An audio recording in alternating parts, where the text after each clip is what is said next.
Good morning, good afternoon, good evening, सलाम, नमस्ते। दुनिया भर के पंजाबियों को प्यार भरा सत श्री अकाल। आप जहाँ भी हैं खुश रहें। आज मैं आपके साथ एक बहुत ही अहम चीज़ शेयर कर रहा हूँ, जो कि जब ये राना अंजम कत्ल का मामला चल रहा था तो ये 28 लाख रुपया थाना मिस्री शाह में, जहाँ पे डीएसपी जनाब ज़िक्रिया यूसुफ साहब, जो कि गोबरों के कार खास हैं पुलिस के अंदर।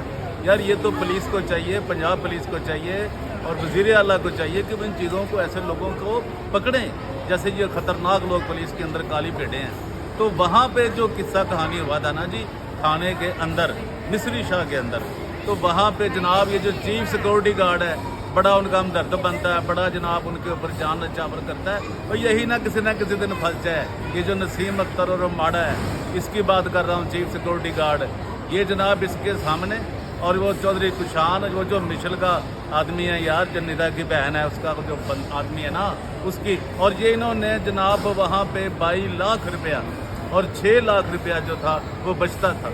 लेकिन इन्होंने फिर उसकी क्या किया, क्या सुलह की, क्या किया। और ज़िक्रिया यूसुफ ने इसकी, यार इस कत्ल को ज़रा समझे तो सही।